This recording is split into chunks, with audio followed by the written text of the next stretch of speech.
1000 மிருகங்களோடு நின்றாலும் புலி தனித்து தெரியும். தனித்து நின்றாலும் 1000 மிருகங்களோடு நிற்கிற திமிரோடு அதான் புலி.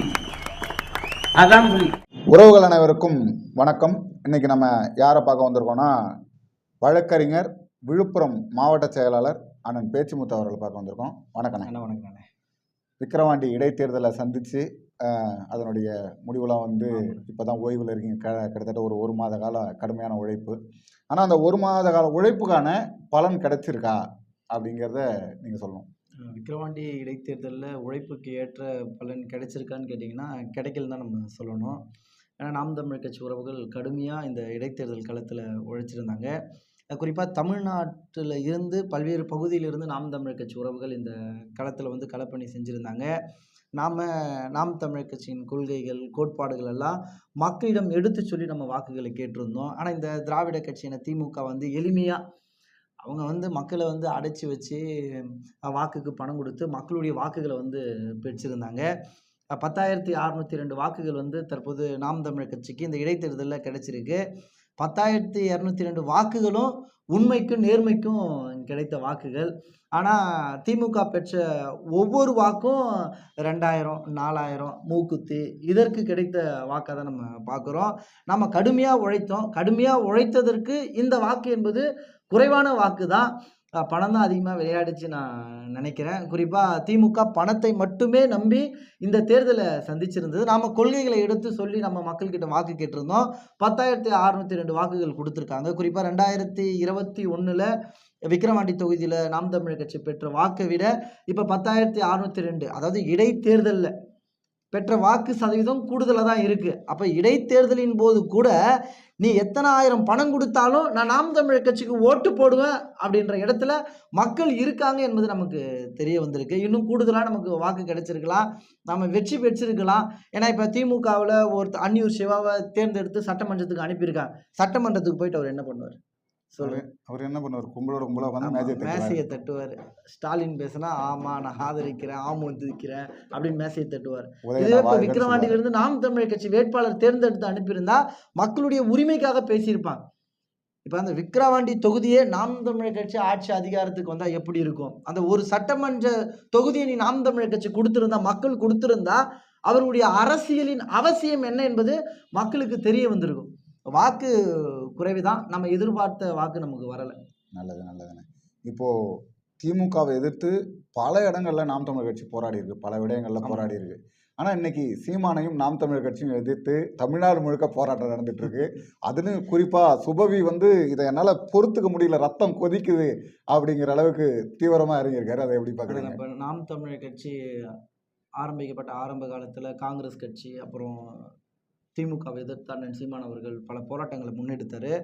குறிப்பாக நம்ம இனத்தை கொன்று குவித்த கட்சி காங்கிரஸ் கட்சி, அதற்கு துணை போன கட்சி திமுக. இந்த 2 கட்சியும் வீழ்த்த வேண்டும் என்ற அடிப்படையில் அண்ணன் சீமான் அவர்கள் இவர்களை எதிர்த்து பல அரசியல்களை, பல போராட்டங்களை தமிழ்நாட்டில் முன்னெடுத்தார்.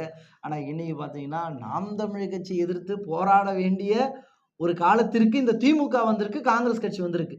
இந்த திமுகவுக்கும் இந்த காங்கிரஸ் கட்சிக்கும் ஒரு மிகப்பெரிய தலைவலியாக யார் இருக்குன்னு பார்த்தா நாம் தமிழர் கட்சி தான் இருக்குது. குறிப்பாக சீமான் அவர்கள் பல மேடைகளில் பேசுனதுண்டு. இனி ஒரு நாட்களில் தமிழ்நாட்டு அரசியல் என்பது நாம் தமிழர் கட்சி வாழ்க, நாம் தமிழர் கட்சி ஒழிக, இந்த 2 தான் இருக்கும் அப்படின்ற மாதிரி அண்ணன் சொல்லியிருந்தார். அதுதான் தற்போது நடந்துட்டுருக்கு. குறிப்பாக சுபவிங்களா, சுபவியை பற்றி எல்லாம் பேசி நகைச்சுவை ஏற்படுத்தாதீங்க. சுபவி இன்னைக்கு கருணாநிதி குறித்து பாடலை பாடிட்டாரு சாட்டை துரைமுருகன். அண்ணன் சீமான் அவர்கள் பாடிட்டாரு, யார் ரத்தம் கொதிக்குது. எங்கே ரத்தம் இருக்கு உங்களுக்கு கொதிக்கிறதுக்கு? அது திராவிட ரத்தம் தானே. அது திராவிட ரத்தம்லாம் கொதிக்காது. அப்ப இன்னைக்கு இவ்வளவு கோபப்படக்கூடிய சுபவி அவர்கள் இதற்கு முன்பு கோபப்பட்டு பேசின பேச்சு என்ன? மக்கள் பாதிப்புக்குள்ளான போது எதுக்குமே காவிரியில தமிழர்களுக்கு தண்ணீர் தர முடியாதுன்னு கர்நாடகாவில் காங்கிரஸ் கட்சி பேசுது. சுபவி அப்படி அவருடைய ரத்தம் கொதிச்சிடுச்சா? கோபப்பட்டாரா? ஆத்திரப்பட்டாரா? கள்ளச்சாராயத்துல 60க்கும் மேற்பட்டவர்கள் கள்ளக்குறிச்சியில இறந்து போனாங்க. சுபவின் ரத்தம் கொதித்ததா? கொந்தளிச்சதா? அப்பெல்லாம் வாயை மூடிட்டு மௌனமா இருந்துட்டு இப்போது என் ரத்தம் கொதிக்குது, என்னால ஏற்க முடியல, என்னால பொறுக்க முடியலன்னா நீங்க பேசுறதெல்லாம் பார்த்துட்டு நாங்க சீரியஸே ஆகுறது இல்லை. அது நகைச்சுவையா இருக்கு, அது ஒரு நகைச்சுவையான செய்தி அப்படின்னு சொல்லிட்டு கடந்து போக வேண்டியதுதான். அரசியல்ல ஆக சிறந்த நகைச்சுவையா இருக்கிறது யாருன்னு பார்த்தீங்கன்னா சுப வீரபாண்டியன் தான். திமுகவுக்கு ஏதாச்சும் ஒரு பிரச்சனைனா மட்டும் அப்படியே கொதிச்சிடறாரு, கொந்தளிச்சிடறாரு. கருணாநிதி அவர்களை பத்தி விமர்சிக்கவே கூடாதா? இந்த இனத்துக்கே துரோகம் செய்திருக்கிறார் அவரு. அவரை எதிர்த்து பேசதான் செய்வோம். இதுல என்ன தவறு இருக்கு? இந்த விமர்சனத்தை கூட உன்னால பொறுக்க முடியலன்னா கிளம்பு. எங்களுக்கு ஒன்றும் பிரச்சனை கிடையாது. சரிங்கண்ணா, சிறப்பானவர். இப்போ எந்த ஒரு இடத்துலையும், அதுவும் நாம் தமிழர் கட்சிகள் தம்பிகள் இடத்திலே அண்ணன் சீமான் வந்து கண்டிப்பாக சொல்லிட்டாரு, அண்ணன் திருமாவளவன் அவர்களை பற்றியோ அண்ணன் அன்புமணி அவர்களை பற்றியோ பேசக்கூடாது, விமர்சிக்கக்கூடாது, அதுக்காக நம்ம வரல அப்படின்னு சொல்லி.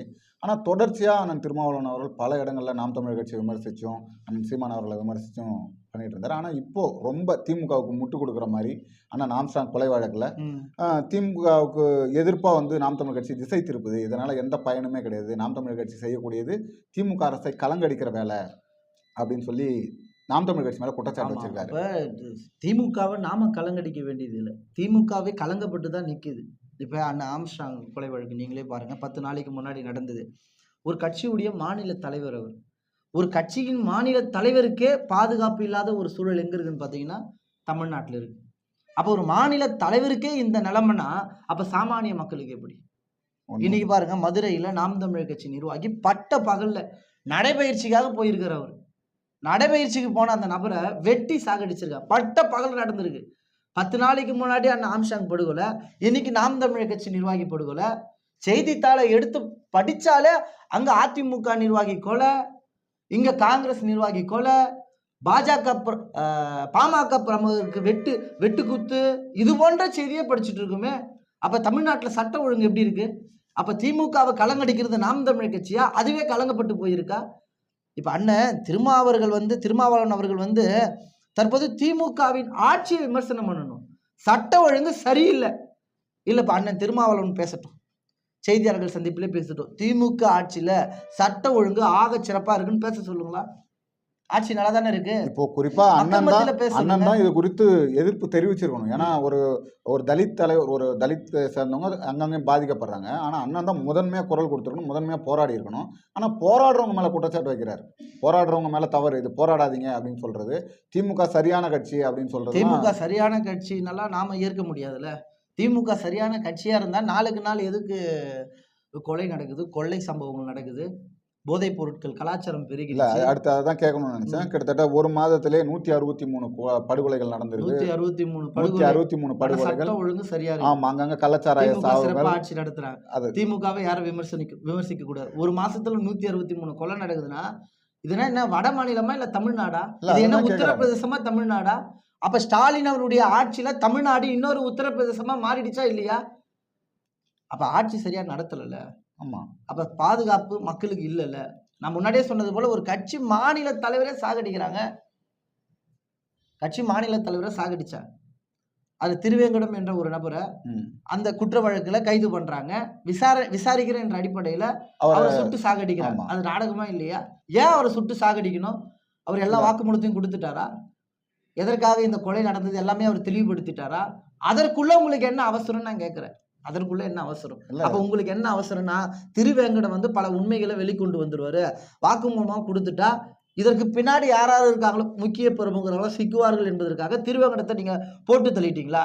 இதைதான் மக்கள் கேட்கிறாங்க, அதே தான் நானும் கேட்கிறேன். அப்ப என்ன? இப்ப ஐயா ஏகல்வன் அவர்கள் ஊடகங்கள் ஒரு 3 நாளைக்கு முன்னாடியே செய்தி பதிவு பண்றாரு.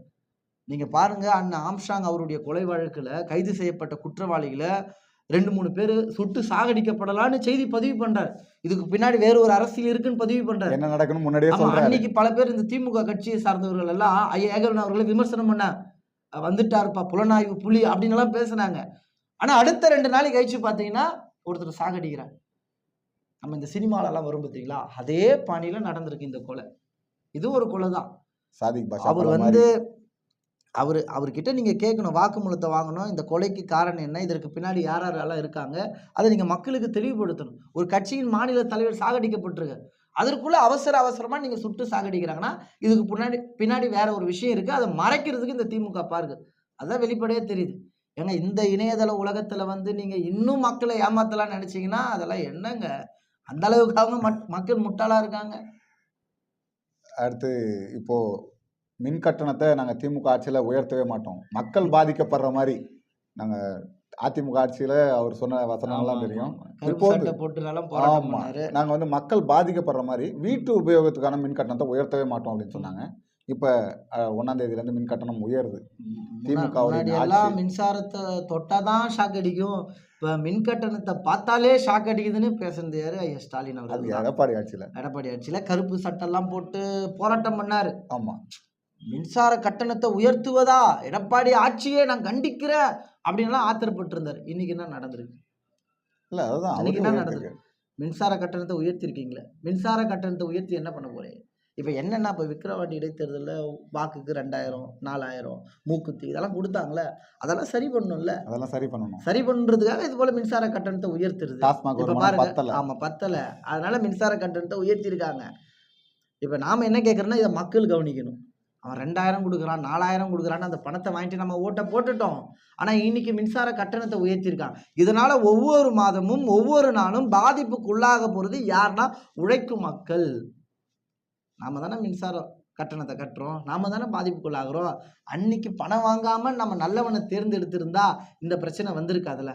இதுல மக்களும் தெளிவு பெற வேண்டிய தேவையும் அவசியமா இருக்கு.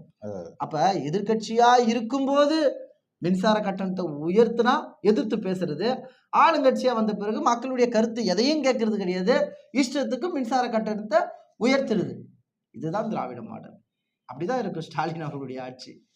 இறுதியா ஒரு கேள்வினா, இப்போ காவிரியில தண்ணீர் தரலன்னு சொல்லிட்டு திமுகவே இப்போ போராட ஆரம்பிச்சிருக்கு, கர்நாடக அரசை கண்டிச்சு. அது மட்டும் இல்லாம வழக்கத்துக்கு மாறா சட்டமன்ற கட்சிகள் கூட்டம் நடத்துது.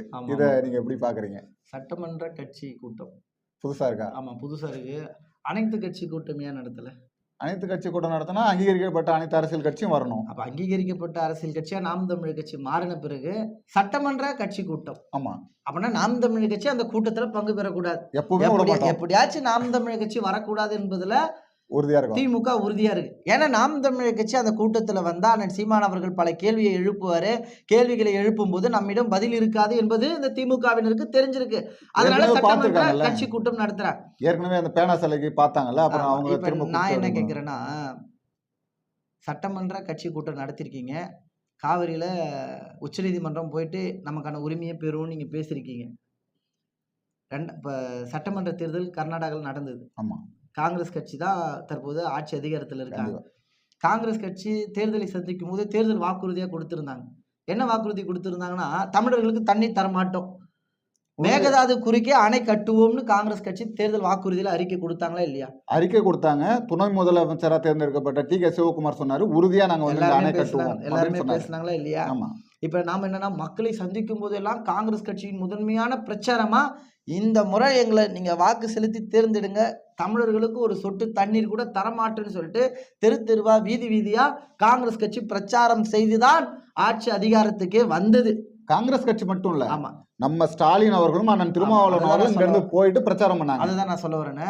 அன்னைக்கே அண்ணன் திருமாவளவன் அவர்கள், ஐயா ஸ்டாலின் அவர்கள், நீங்க தேர்தல் வாக்குறுதியில கொடுத்திருக்கக்கூடிய இந்த திட்டங்கள் எல்லாம் தமிழர்களுக்கு எதிரானதா இருக்கு, இது தமிழர்கள் விவசாயிகள் பாதிப்புக்குள்ளாவாங்க, அதனால நான் காங்கிரஸ் கட்சி ஆதரித்து வேலை செய்ய மாட்டேன், ஒருவேளை நீங்க இந்த திட்டத்தெல்லாம் ரத்து பண்ணுங்க, இதெல்லாம் எடுங்க, அதன் பிறகு வேணா நான் ஆதரிக்கிறேன்னு நீங்க ஆதரவு தெரிவிச்சிருக்கலாம்.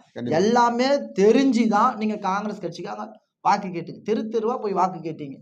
நீங்க அன்னைக்கு எதிர்த்து பேசுனீங்களா? அன்னைக்கு எதிர்த்து பேசல. இன்னைக்கு சட்டமன்ற கட்சி கூட்டம் நடத்தி நாடகம் நடத்துறீங்க. இப்ப செல்வ பெருந்தகை வந்து காங்கிரஸ் கட்சி தலைவர் தமிழ்நாட்டில், அவர் என்ன பேசுறாருன்னா, மோடி தலையிடணுன்றார். மோடி தலையிடட்டும், ஆமா அவர் தலையிடனா ஒரு பிரதமர். இப்ப எதிர்கட்சி தலைவரா பாராளுமன்றத்துல ராகுல் காந்தி ஐயா இருக்காருல்ல, ஆமா, அவர் யாருங்க? கர்நாடகாவில் ஆளக்கூடிய காங்கிரஸ் கட்சியோட தலைவர். முடிஞ்சு போச்சுல. இப்ப தமிழ்நாட்டு காங்கிரஸ் தண்ணீர் வேணும்னுது, கர்நாடகா காங்கிரஸ் தண்ணீர் தர முடியாதுன்றது. அப்ப கர்நாடகா காங்கிரஸுக்கும் தமிழ்நாடு காங்கிரஸுக்கும் ஒரு தலைவர் இருக்காரு, ஐயா ராகுல் காந்தி இருக்காரு. அப்ப இவரு தான் பொதுவா இருக்காரு. எது சரியானதோ எது நேர்மையானதோ அதற்கு ஆதரவா நிற்க வேண்டியதுதானே ஐயா ராகுல் காந்தி. தமிழர்களுக்கு தண்ணீர் தரட்டுமே, நீதிமன்றமே சொல்லிடுச்சே தமிழர்களுக்கு தண்ணீர் தர வேண்டும் என்று. கர்நாடகா காங்கிரஸ் கட்சி கிட்ட கோரிக்கை வச்சு தமிழர்களுக்கான நீரை பெற்றுத்தர சொல்லுங்களா. அப்ப என்ன இந்திய கூட்டணின்றீங்க? என்ன கூட்டணி உங்க கூட்டணி? ஒவ்வொரு மாநிலத்துக்கு வேறுபட்டு நிக்கிறதா உங்க கூட்டணியா? குறிப்பா திமுக இந்த முறை தேர்தல் பிரச்சாரத்தில் ஈடுபடும் போது, இந்த முறை நீங்க இந்தியா கூட்டணிக்கு வாக்களிங்க, நாங்க நீட்டு தெருவுக்கு விலக்கு பெற்று தரோம் அப்படின்னு பேசினாங்க. கண்டிப்பா பேசுனீங்களே, பேசுனாங்க. இந்திய கூட்டணி வெல்லல. மோடி தான் மீண்டும் ஆட்சி அதிகாரத்தில் இருக்கார். இருந்தாலும் கர்நாடகாவில் இன்னைக்கு தண்ணி தர மாட்டேன்னு சொல்றது இந்திய கூட்டணி தான். இப்ப திமுகவும் இந்திய கூட்டணி தான். கொஞ்சம் பேசி அந்த தண்ணியை கொஞ்சம் வாங்கி கொடுங்க. ராகுல் காந்தி கிட்ட பேசுங்க. எத்தனையோ முறை ராகுல் காந்தியை சந்திக்க போறீங்களே, தமிழர்களுக்கான உரிமையை பெற்றுத்தர சொல்லி நாம ஏதோ மன்றாடி பிச்சை ஒன்றும் கேட்கல. நமக்கான உரிமையை நம்ம கேட்கிறோம். கண்டிப்பா. நீதிமன்றம் சொல்லி இருக்கிறத நம்ம கேட்கிறோம். நமக்கான உரிமையை தரதுல காங்கிரஸ் கட்சிக்கு என்ன பிரச்சனை? அப்ப எல்லாமே நாடகம் நடத்துறீங்க. ஐயா ஸ்டாலின் அவர்கள் ஆகச் சிறப்பா நாடகம் நடத்தி மக்களை ஏமாத்துறாரு. அதுதானே உண்மை. அதுதான் உண்மை. சரிங்கண்ணே, ரொம்ப நன்றி. உங்களுடைய பொன்னான நேரத்தை கரும்புலி வாலிகளுக்காக செலவிட்டதுக்கு. அடுத்தது ஒரு காணொலியில் மீண்டும் சந்திப்போம். அதுவரை உங்களிடம் விடைபெறுவது பேச்சு முத்து அவர்கள். வணக்கண்ணே. ரொம்ப நன்றி. நன்றி.